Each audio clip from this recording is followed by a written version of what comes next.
નમસ્તે બાળકો, આપણે આપણા સામાજિક વિજ્ઞાનમાં ઇતિહાસનો બીજો પાઠ દિલ્હી સલ્તનત એ શરૂ કર્યો હતો, બરાબર?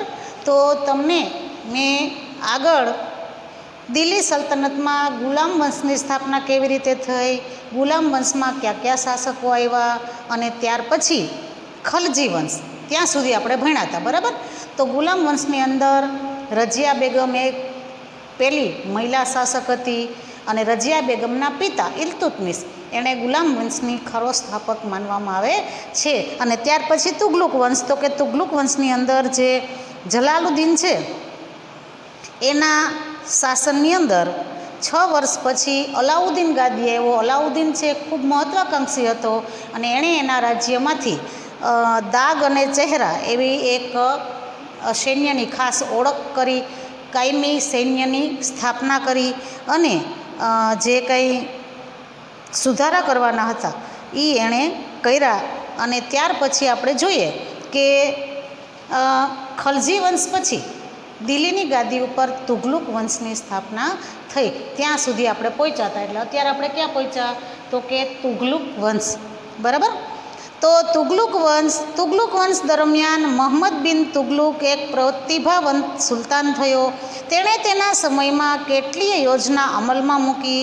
તેમાં દિલ્હીથી દૌલતાબાદ રાજધાનીનું સ્થળાંતર. હવે તુગલક વંશ છે એમાં મોહમ્મદ બિન તુગલક છે એ પ્રતિભાવંત સુલતાન હતો. એણે એના શાસન દરમિયાન કેટલાક એવી યોજનાઓ છે એ અમલમાં મૂકી. એમાં કઈ કઈ યોજના? તો કે રાજધાનીનું દિલ્હીથી દૌલતાબાદ છે એ સ્થળાંતર કર્યું, એટલે કે ફેરવી. જે દિલ્હીમાં રાજધાની હતી એને ફેરવીને ક્યાં લઈ ગયો? તો કે દૌલતાબાદ. પછી પ્રતિક મુદ્રા પ્રયોગ વગેરે જેવી યોજનાઓનો સમાવેશ થાય છે. પ્રતિક મુદ્રા પ્રયોગ, મુદ્રા એટલે કે રૂપિયા. દાખલા તરીકે અત્યારે આપણે જે ચલણમાં રૂપિયા વાપરીએ એ સમયની અંદર મુદ્રા કહેવાતી, અને એ રાજકીય મુદ્રા હોય એ મુદ્રાનો ઉપયોગ રાજ્યના માણસો છે એ કરતા. એનો એણે પ્રયોગ કર્યો, એટલે કે મુદ્રા પ્રયોગ કર્યો. એ મહત્ત્વના બે છે. એક તો કે પોતાની રાજધાનીનું દિલ્હીથી દૌલતાબાદ સ્થળાંતર કર્યું, અને બીજું તો કે મુદ્રા પ્રયોગ, પ્રતિક મુદ્રા પ્રયોગ વગેરે એ યોજનાઓ છે એનો સમાવેશ થાય છે. પરંતુ મોટાભાગની યોજનાઓમાં વ્યવહારિકતાનો અભાવ તેમજ તબક્કાવાર અને આયોજનબદ્ધ અમલીકરણના અભાવના કારણે નિષ્ફળ ગઈ. તો આ બધી યોજનાઓ છે એની શું હતું? તો કે આ યોજનાઓ છે એની અંદર વ્યવહારિકતાનો અભાવ હતો. એને કાંઈ વ્યવહારિક રીતે કઈ યોજના પછી કઈ યોજના દાખલ કરવી એ અભાવ હતો, અને આયોજનબદ્ધ રીતે અમલીકરણ થઈ શકતો નહોતો. એનું કોઈ આયોજન નહોતું. તો આયોજનના અભાવના કારણે એની જે કાંઈ યોજનાઓ હતી એ બધી શું થઈ? તો કે નિષ્ફળ ગઈ. તેથી ઇતિહાસમાં આ યોજનાઓ તરંગી યોજનાઓ તરીકે સ્થાન પામી. એટલે ઇતિહાસની અંદર જે આ યોજનાઓ એણે બનાવી હતી એ યોજનાઓ કેવી યોજનાઓ ગણાણી? તો કે તરંગી યોજના. ખાલી વિચારમાં જ યોજનાઓ બનાવે અને વિચારમાં અમલ મૂકે, એનું કંઈ કામ થાય નહીં. એટલે એવી યોજનાઓને એણે તરંગી યોજનાઓ કહેવામાં આવે છે. મોહમ્મદ તુગલુકના સમયમાં આફ્રિકન મુસાફર ઇબ્ન બતુતા ભારતની મુલાકાતે આવેલા. મોહમ્મદ તુગલક બાદ તેનો પિતરાઈ ભાઈ ફિરોઝ શાહ તુગલક ગાદીએ આવ્યો. હવે મોહમ્મદ તુગલક જ્યારે ગાદીએ ઉપર હતો ત્યારે આફ્રિકાનો મુસાફિર છે ઇબ્ન બતુતા એ આપણા ભારતની મુલાકાતે આવ્યો હતો. હવે મોહમ્મદ તુગલકની બાદ એના પછી એનો પિતરાઈ ભાઈ, એટલે કે એના કાકા બાપાનો દીકરો, એને પિતરાઈ ભાઈ કહેવાય. તો એના પિતરાઈ ભાઈ ફિરોઝ શાહ તુગલુક ગાદીએ આવ્યો. ફિરોઝ શાહ તુગલુકના અવસાન બાદ તૈમૂર લંગે દિલ્હી પર આક્રમણ કર્યું અને ઈસવીસન 1308થી 1399 જેથી સત્તા પાયા હચમચી ગયા અને તુગલક સત્તા મર્યાદિત બની ગઈ. તો ફિરોઝ શાહ તુગલુકના અવસાન બાદ તૈમૂર છે એણે તૈમૂર લંગે દિલ્હી ઉપર આક્રમણ કર્યું. કેટલા વર્ષ? તો કે 1308થી 1399 સુધી વારંવાર દિલ્હી ઉપર આક્રમણ કર્યું.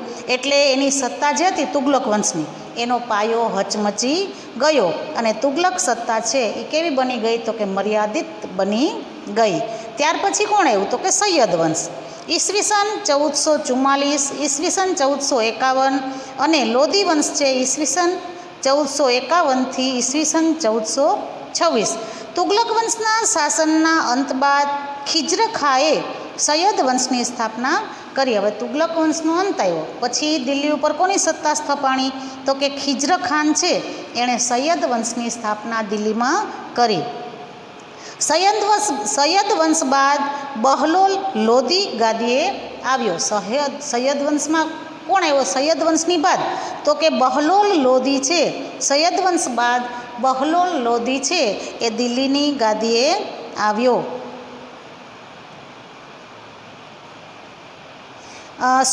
સૈયદ વંશની સ્થાપના કરી. સૈયદ વંશ બાદ બહલોલ લોધીએ લોધી વંશની સ્થાપના કરી. તો બહલોલ લોધી છે સૈયદ વંશ પછી દિલ્હીની ગાદી આવ્યો તો એણે દિલ્હીની ગાદી ઉપર લોધી વંશની સ્થાપના કરી. બહલોલ લોધી સુલતાનનો પ્રથમ અફઘાન શાસક હતો. તો બહલોલ લોધી છે એ દિલ્હી સલ્તનતનો પ્રથમ અફઘાન સરદાર હતો. લોધી વંશનો અંતિમ બાદશાહ ઇબ્રાહિમ લોધી હતો. હવે લોધી વંશ છે એનો છેલ્લો શાસક કોણ હતો? અંતિમ બાદશાહ કોણ હતો? તો કે ઇબ્રાહિમ લોધી હતો. ઈસવીસન 1526માં બાબર સામે પાણીપતના પ્રથમ યુદ્ધમાં તેનો પરાજય થયો અને સલ્તનત યુગનો અંત આવ્યો અને મુઘલ શાસનની શરૂઆત થઈ. તો 1526માં અંદર બાબર છે એણે પાણીપતના પ્રથમ યુદ્ધમાં વિજય મેળવી લીધો અને દિલ્હી ઉપરથી સલ્તનત યુગ પૂરો થયો અને મુઘલ શાસનની શરૂઆત થઈ. તો ઇબ્રાહિમ લોધી છે એને 1526માં બાબરે હરાવ્યો. કયા મેદાનમાં? તો કે પાણીપતના મેદાનમાં બાબરે ઇબ્રાહિમ લોધીને હરાવ્યો અને દિલ્હી સલ્તનત ઉપરથી આ જે મુસ્લિમ શાસન એમાં જે સલ્તનત કાળ હતો એ સલ્તનત કાળ પૂરો થયો અને કયા વંશની શરૂઆત થઈ? તો કે મુઘલ શાસકો. મુઘલો પણ મુસલમાન જ હતા પણ દિલ્હી ઉપર સલ્તનત કાળ પૂરો થયો અને મુઘલ શાસનની શરૂઆત થઈ. સમજાય છે બેટા? પહેલાં રાજપૂત શાસન હતું, પૃથ્વીરાજ ચૌહાણને હરાવી અને દિલ્હી ઉપર સલ્તનત સત્તા શરૂ થઈ અને અહીંયા છેલ્લે કે મોહમ્મદ સલ્તનત યુગની અંદર ઇબ્રાહિમ લોધી છે એને 1526માં બાબરે ક્યાં હરાવ્યો? તો કે પાણીપતના મેદાનમાં હરાવ્યો અને દિલ્હી ઉપરથી સલ્તનત સત્તાય પૂરી થઈ. હવે કઈ સત્તા શરૂ થઈ? બાબરે કઈ સત્તા શરૂ કરી? તો કે મુઘલ શાસનની શરૂઆત કરી. સમજાણું? બે સત્તા, એક તો રાજપૂત વંશ પૂરું થઈ ગયું એ આપણે ભણી લીધું, ત્યાર પછી સલ્તનત કાળ શરૂ થયો દિલ્હી ઉપર એ પણ આપણે ભણ્યા. તો બે શાસન સત્તા પૂરી થઈ. હવે કોણ આવશે? તો કે મુઘલ શાસન. હવે કયો વંશ આવશે દિલ્હી ઉપર? તો કે મુઘલ વંશ. તો હવે આપણે રાજ્ય વ્યવસ્થા કેવી હતી? કેન્દ્રીય શાસન, પ્રાંતીય શાસન અને સ્થાનિક શાસન કેવું હતું એ જોઈએ. તો કે ભાઈ ઈસવીસન 13મી સદીમાં સ્થપાયેલ દિલ્હી સલ્તનત ભારતમાં રાજ્ય શાસન વ્યવસ્થાની દૃષ્ટિએ વિશિષ્ટ હતું.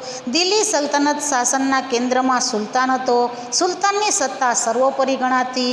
જે સર્વોચ્ચ સેનાપતિ, કારોબારીનો સર્વોચ્ચ વડો અને સર્વોપરી ન્યાયાધીશ પણ હતો.